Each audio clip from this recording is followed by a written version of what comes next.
नमस्कार। म भजन गायक निश्चल सिलवाल सदाको झैं आज पनि यहाँहरूको माझमा हाम्रो समूह ललितपुर महानगरपालिका वडा नम्बर 23 हात्तीवनबाट जोडिएका छौँ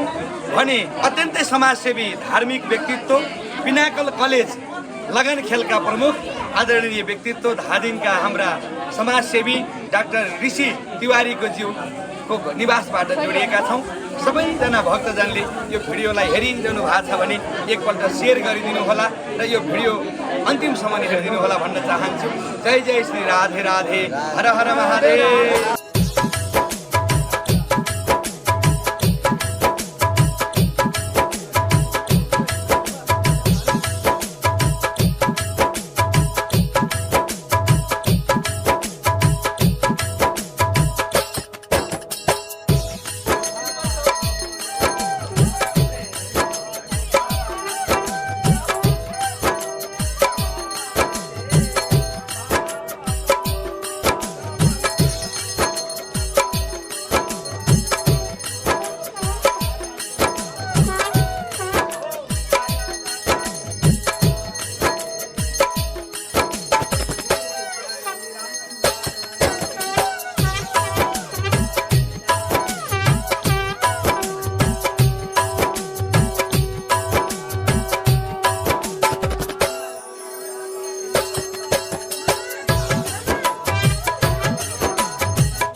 तिवारी परिवार की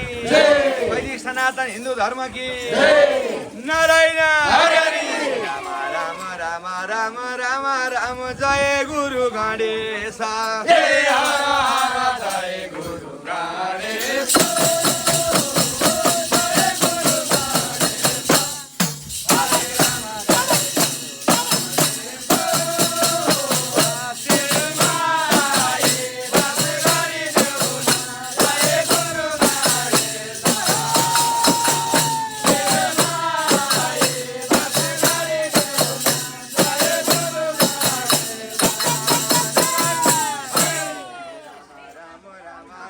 कण्ठ खुलाइदेऊ हाम्रो पनि कण्ठ खुलाइदेऊ।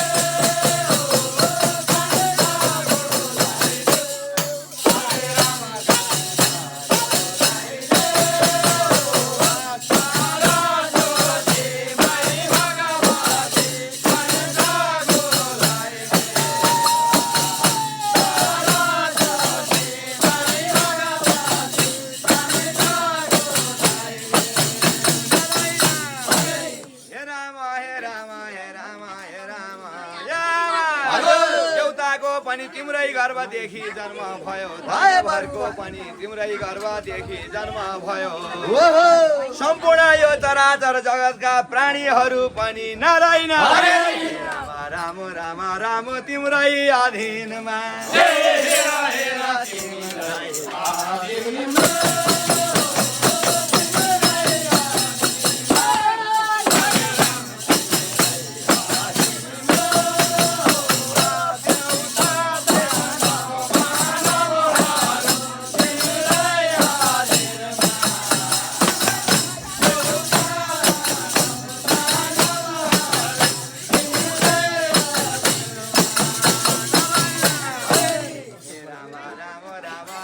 सबलाई नमस्कार, हाम्रो पनि सबलाई नमस्कार।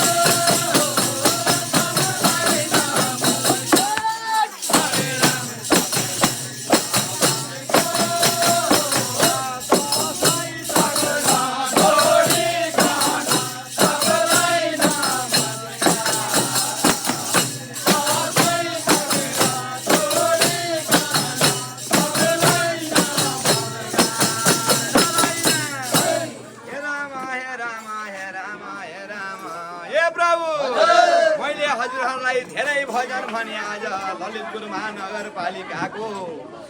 23 नम्बर वडाको हात्तीवनबाट हाम्रो अत्यन्तै समाजसेवी तिवारी परिवारमा आज यत्रो यज्ञ भयो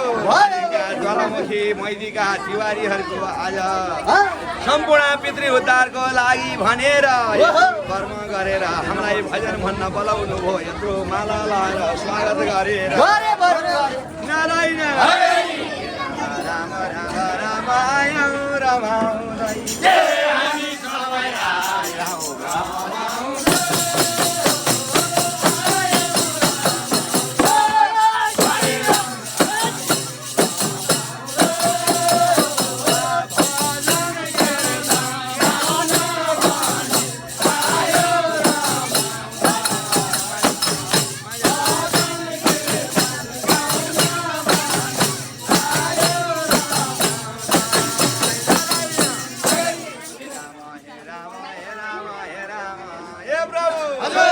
सत्य पनि गयो तीर्थ पनि गयो द्वापर आजै अन्त्य भयो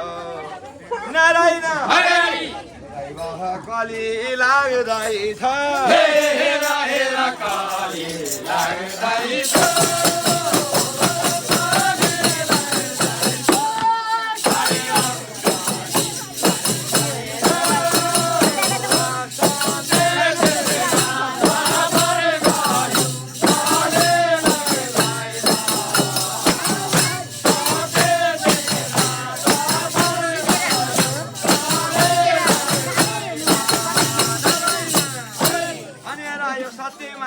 तीर्थजुगमा होइन द्वापर जुगको अन्त्य हुने बेला भएको थियो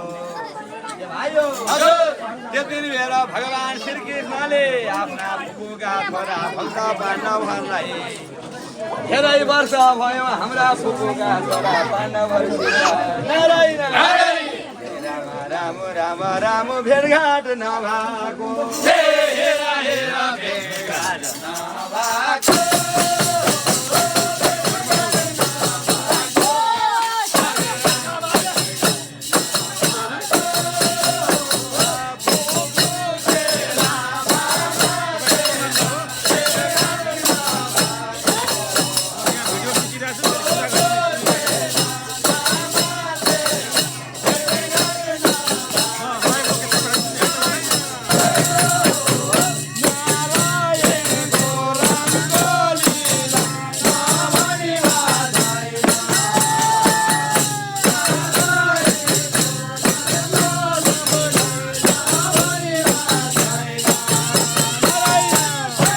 राम्रो काममा लागेको व्यक्तिहरू टिम आउनुभयो यसरी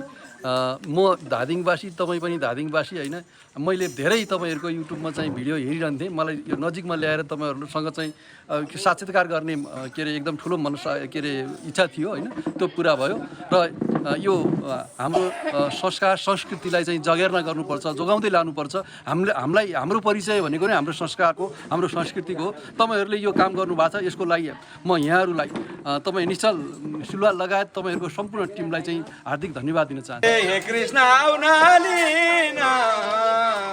उकालीको चिसो पानी गोगन पातले हे कृष्ण आउनालिन फुला जस्तो लर्के जोबान भगवानलाई दिउँला हे कृष्ण आउनालिन वृन्दावनमा जाने बाटो मैले देखिन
राम जोडा मिल्या छ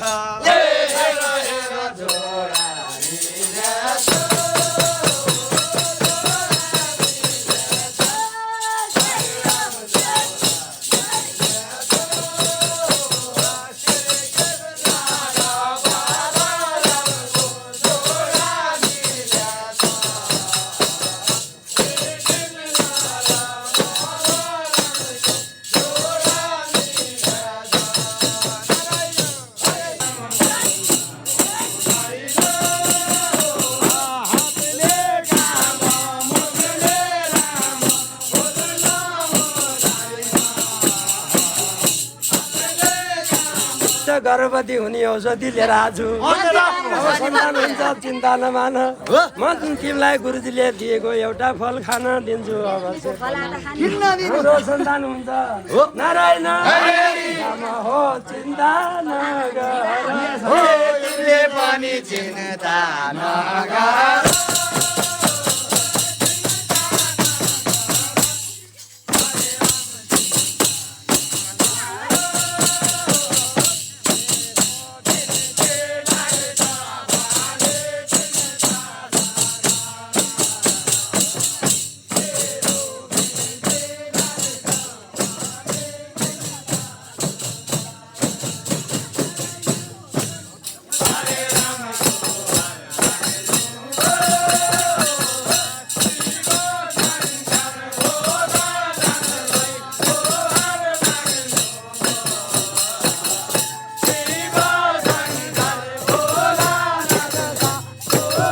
भजन सुन्दाखेरि पहिला हामी बच्चा हुँदाखेरि जुन यो भजन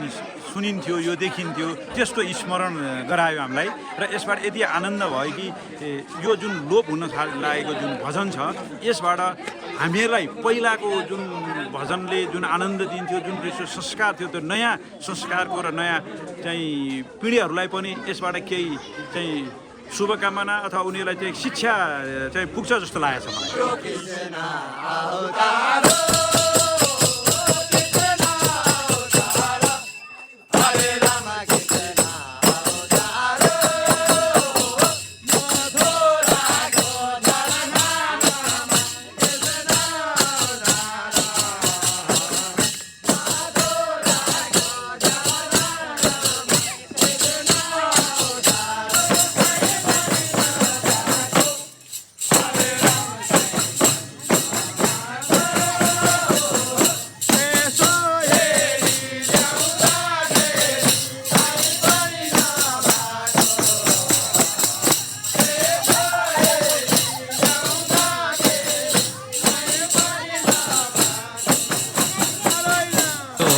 भजनले गर्दाखेरि हामीमा नयाँ खालको ऊर्जा आइराखे जस्तो अनुभव भइरहेछ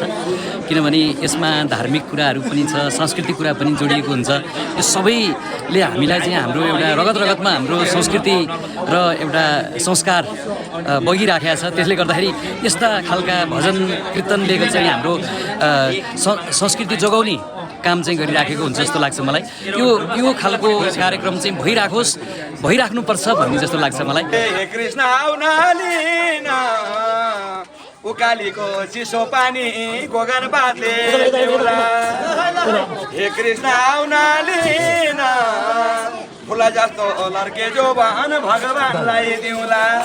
हे कृष्ण आउनालिन बिरला वनमा जाने बाटो